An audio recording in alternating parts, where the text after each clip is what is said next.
ddala akutwala kusibuza wa muliraano naye munnange olaba nga omugenge yeeyo neddu nga ku ngalo kwasigalako ensajja ate olaba omugagga atwagga nga kyeyatindika emitala kyengedde kale nno musse embogo n'olwalo kangambe nti muli bannamukisa nnyo ku mulundi guno gwokka okuba nti nno musanze munnabusiro musanga munnabusiro mubaako ebipya ebyokuyiga mubaako ebirala byemugenda okweyongerako kubanga munnabusiro talinga abalala abali eri abatambuza olugambo. Munnabusiro buli lwomulaba ku mukutu wano ku YouTube oba ku TikTok oba ku Facebook abeera azze kusomesa ebintu eby'ensonga ate era ebyamakulu.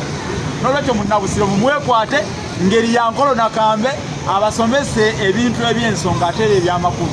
Nze Musisi Bosa Geoffrey munnabusiro nkonge ya muvule n'antagwira kyeyakimu kiwoowoola omunyagwavu atalina mazita lyandi saava kubanga ndi mwana wa Bambejja omukenfu mu lulimi olwa Ssaabasajja olulimi Oluganda era Ssaabasajja Waluka Luwoomya okwetoloola Ssengendo Nabulamu.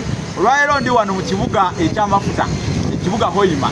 Ndi mu kibuga Hoima wano mu makkati gaakyo njagala kukunnyonnyola akakwate akaliwo wakati w'Obwakabaka obwa Buganda n'Obukama obwa Bunyolo kubanga ndi mu kibuga Hoima. Akakwate kikubanga kakwate kiddala ak'amaanyi akali wakati wa Buganda ne Bunyolo. Akakwate ke kano Kabaka Kintu mulongo. Abantu abamu tebamanyi Kintu yali mulongo. Kintu mulongo era omulongo we ye Lukidi Mpuga Isingoma. Kati Lukidi Mpuga Isingoma yagenda n'atandikawo Obwakabaka obubwe Bukama obwa Bunyolo.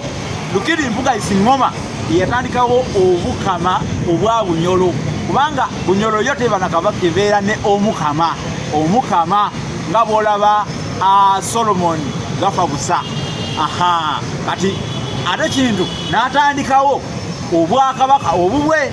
Nolwekyo Kabaka Kintu ye Kato Kintu era omulongo we waswa yoli Lukidi Mpuga Isingoma. Lukidi Mpuga Isingoma yatandika Obukama bwa Bunyolo, kino n'atandika Obwakabaka bwa Buganda.